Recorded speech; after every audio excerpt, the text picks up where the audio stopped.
जहां मैं बात शुरू किया था पिछली वाली, मैंने कहा था आपसे कि कभी भी आपको एमबीबीएस के बाद आपको लगता है कि आपको क्या फील्ड में और डाइवर्सिफाई कर सकते हैं आप, ठीक है। यदि आपको एमडी एमएस नहीं करना है, कभी कभी ऐसा डिटैचमेंट हो जाता है कॉलेज के जाने के बाद, माहौल डिफरेंट होता है। अभी तो आपको व्हाइट कोट स्टेथोस्कोप का डॉक्टर है, लेकिन वहाँ पे जब आप देखते हैं, आप पेशेंट से डील करते हैं, कई बार अपने को समझ आता है अपना टेम्परामेंट डिफरेंट टाइप का है, और वो स्वीकार करने में कोई बुराई नहीं है। मेरा एक दोस्त फर्स्ट ईयर में हमेशा सीनियर की मार से बचने के लिए वो मोर्चरी में जाके छिप जाया करता था। वो कुछ हरकत कर देता था, सीनियर पीछे पड़ा था, वो मोर्चरी में जाके छिप जाएगा, ठीक है, जहाँ पोस्टमार्टम होता है। कुछ दिन तक ऐसा किया उसने, और जब छिपता था तो वो डेड बॉडी थी, उनको देखा करता था कई बार। वो फॉरेंसिक मेडिसिन का प्रोफेसर बन गया, अभी एचओडी है। उसका मुर्दों में इंटरेस्ट हो गया, और हाईएस्ट पेड एचओडी में से एक है वो, क्योंकि कारण फॉरेंसिक के स्पेशल डॉक्टर ही नहीं मिलते। डिपेंड करता है कि आपका इंटरेस्ट किस चीज में आ गया है। उसे इलाज नहीं करना, उसे फॉरेंसिक रिसर्च, और फॉरेंसिक में बहुत सारा काम हो रहा होता है। कई सारे अनसुलझे केस को सुलझा रहे होते हैं वो लोग। जैसे क्या हुआ कि एक कोई केस हुआ, उस केस में एक व्यक्ति को मारा गया, जला दिया गया उसको, और वहाँ पे एक घड़ी, एक रिस्ट वॉच जो है वो भी उसमें डाल दी गई। जब रिस्ट वॉच मिली तो पुलिस ने झट देखा कि रिस्ट वॉच तो फला आदमी के, किसी ने घर वाले ने पहचाना फला आदमी की रिस्ट वॉच है। लेकिन लोगों को डाउट हुआ कि नहीं, ये नहीं हो सकता। फिर वो जो जली हुई अस्थि थी, जो ऐश थी, वो और ट्रेसेस इकट्ठे किए गए, फॉरेंसिक जांच हुई, मालूम चला किसी और व्यक्ति को मारकर उसको फ्रेम किया गया कि ये वो फला व्यक्ति मर गया, और वो व्यक्ति कहीं और ही है जो एक्चुअल व्यक्ति है। तो ये सब जांचें जो है वो कैसे मालूम चलती हैं? उसके एविडेंस चाहिए होते हैं, और फॉरेंसिक डॉक्टर वो करते हैं। इसके अलावा डॉक्टर जो है वो अलग अलग फील्ड, कोई रेडियोलॉजी में जा रहा है तो कोई रेडियोथेरेपी में जा रहा है, कि कुछ डॉक्टर ऐसे थे मशीनों के पीछे ही बैठे हुए हैं, मशीन सामने पेशेंट से बात ही नहीं कर रहे हैं, उठ के मशीन के पीछे बैठे हैं, रेडियोथेरेपी कैंसर ट्रीटमेंट की दवाओं का रेडिएशन रिलीज कर रहे हैं वहाँ से वो, ठीक है। कुछ डॉक्टर रिसर्च में चले जाते हैं, कुछ डॉक्टर स्पेस रिसर्च के अंदर इन्वॉल्व हैं, कुछ डॉक्टर जो है वो एक पूरी टीम है डॉक्टर्स की जो आपकी बॉडी को हाइबरनेट कर कितने साल तक आप जिंदा आदमी को जिंदा रख सकते हैं, उस तक रिसर्च में इन्वॉल्व है।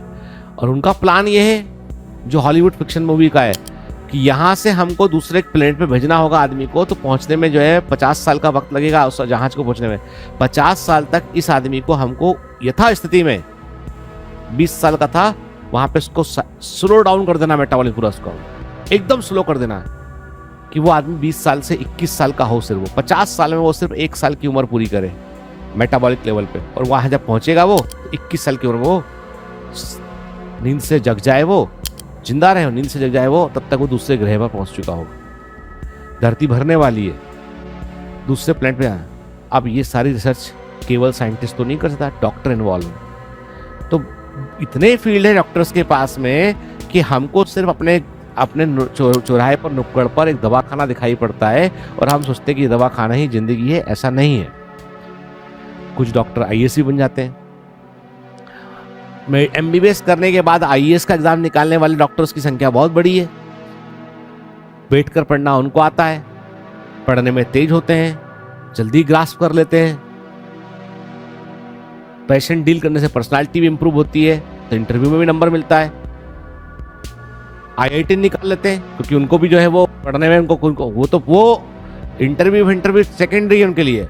वो थ्योरी में इतना कर जाते हैं कि इंटरव्यू में सुनने दे दोगे तो भी सिलेक्ट हो जाएंगे। वो ओवरऑल स्कोर देखा जाता है, ठीक। तो मतलब ये है कि वो कहीं ना कहीं आपको जो आपने लीड लिया ना उसका एडवांटेज तो मिलेगा आपको। वैसा ही एक फील्ड है biotechnology after MBBS is basic. ये मुगालता दिल में रखना ही मत। एमबीबीएस आने वाले समय में बिल्कुल बेसिक डिग्री है, इतना तो होना ही चाहिए। इसके ऊपर बाकी इमारत बनेगी, नींव है ये। और एमबीबीएस नहीं करे तो सर क्या होगा? तो नींव नहीं होगी तब क्या करोगे? छोटा मकान बनेगा। नींव बड़ी होगी तो बड़ा मकान बनेगा, है ना। कि बिल्डिंग जितनी बड़ी बनानी होगी उतना गहरा नींव डालना पड़ेगा। और एमबीबीएस की डिग्री, बीटेक फ्रॉम आईआईटी, ये आप जब किसी के पास जाते हैं ना, आदमी तुरंत ही मान लेता है कि आप होशियार तो हैं, आपको हम सिखा लेंगे कुछ भी, है ना। गोकुल दास, बल्लभ दास फला कॉलेज से बीए एक लड़का, जिसका नाम भी नहीं सुना आपने कॉलेज का, BA, वो आपके पास आया जॉब के लिए। एक आया आपका किंग जॉर्ज मेडिकल कॉलेज है, MA MSc से पास आउट है, उसने कहा कि मुझे जॉब चाहिए। जाहिर सी बात है आप बोलोगे भाई दूसरा वाला, आपने झट से प्रायोरिटी दे दिया उसको, दिमाग में इमेज बन गई आपके कि नहीं ये तो होशियार होगा, ठीक है ना। तो ये जो एजुकेशन है ना वो हमको वो लीड देती है। बायो मेंटर्स पेश करते हैं special ops mission 705 batch NEET 2025 के लिए एक विशेष बैच जो रिपीटर्स के लिए डिजाइन किया गया है, सिर्फ 30,000 रुपए में 6 महीने का कोर्स सितंबर से फरवरी तक। इस बैच में आपको मिलेंगे offline targeted DMT, concept based DMT explanation, participatory learning, weekly test, special doubt session, stress management practice, speed building special sessions. कोई लंबी क्लास नहीं, केवल intensive practice. Bhopal command centre पर स्पेशल ऑप्स बैच में केवल 165 सीटें हैं। रजिस्ट्रेशन जल्द ही खुलेगा। केवल सिलेक्टेड कमांडो को ही स्पेशल ऑप्स मिशन 705 बैच में प्रवेश मिल सकता है। हम इस फॉर्म के आधार पर स्टूडेंट्स का सिलेक्शन करेंगे और उनके साथ इंटरव्यू करेंगे। प्लीज वीडियो के डिस्क्रिप्शन में दिए गए फॉर्म को भरें।